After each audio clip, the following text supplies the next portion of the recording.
Terdakwa kasus pembunuhan berencana terhadap Brigadir Yosua Huta Barat, Richard Eliezer atau Baradae menyayangkan dengan beberapa kesaksian yang disampaikan oleh Putri Chandrawati di persidangan pada Senin 12 Desember.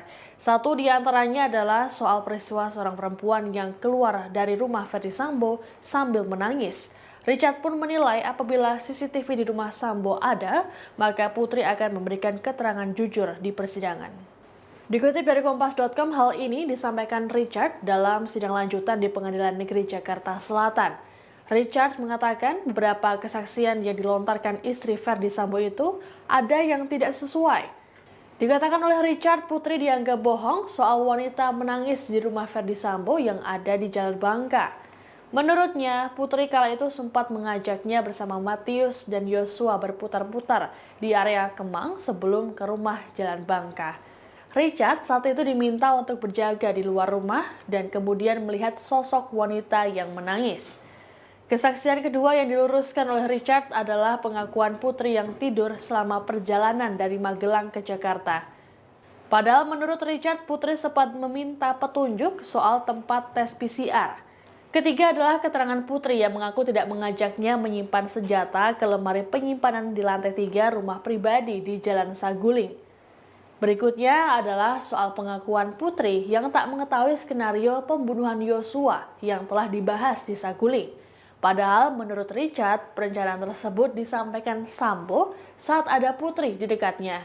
Kemudian soal Putri yang mengklaim tak melihat jenazah Yosua seusai penembakan. Terakhir adalah Richard yang meluruskan pengakuan Putri yang menyatakan tak mengetahui persis pemberian uang dan ponsel. Richard mengatakan Putri kemungkinan akan berkata jujur di persidangan dan tak berani bohong apabila CCTV di rumah Ferdy Sambo tak dirusak. Ada beberapa hal yang saya catat yang mulia yang menurut saya tidak sesuai atau mungkin saudara PC sendiri yang lupa. Oke. Yang pertama tentang yang pada bulan Juni itu yang mulia. Yang pada saat itu saya diajak oleh Ibu PC sendiri. Dan di mobil yang satunya ada Bang Matius serta almarhum Joshua, juga serta anaknya beliau, Mbak Datia. Itu kami ke arah Jalan Kemang yang mulia. Putar-putar Jalan Kemang sampai akhirnya kita balik lagi ke arah Jalan Bangka, ke rumah Bangka tepatnya yang mulia. Dan di sana datang Koelben, datang juga Pak Efes, baru untuk ajudan yang disuruh standby di dalam rumah itu cuma 2 orang yang mulia, yaitu almarhum sama Matius yang mulia. Lain daripada itu baik ajudan maupun ART kami disuruh untuk menunggu di pagar di luar, ada yang di samping.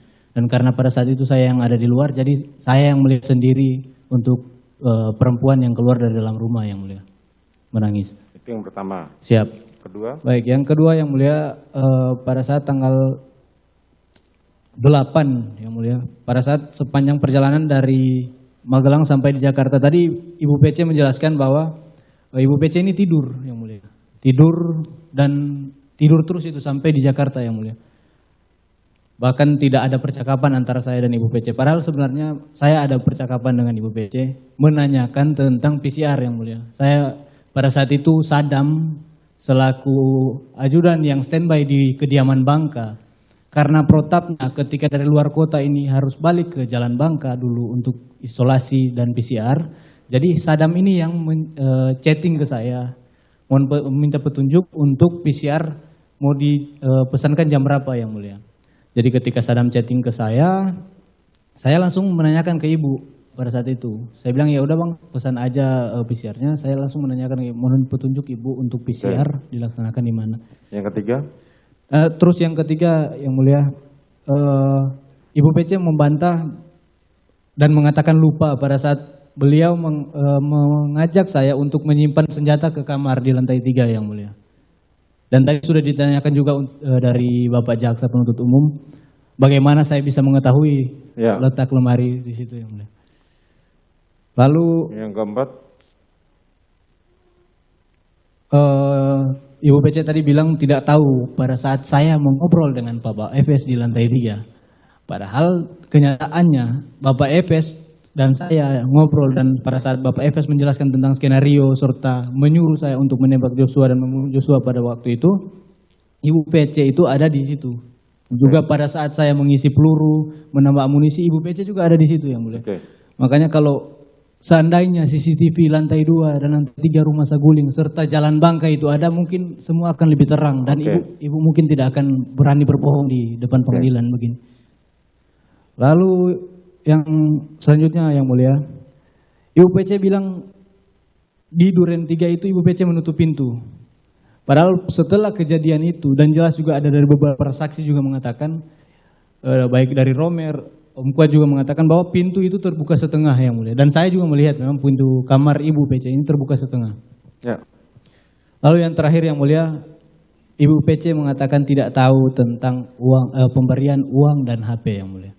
Padahal tadi sudah ada yang nanti kami akan hadirkan besok yang mulia. Besok akan dihadirkan. Foto yang tersebut, di situ ada gambaran tangan dari Ibu PC menggunakan gelang yang saat ini Ibu PC pakai juga, dan juga ada potongan kaki dari Bapak Efes memakai sendal. Terima kasih sudah nonton. Jangan lupa like, subscribe, dan share ya.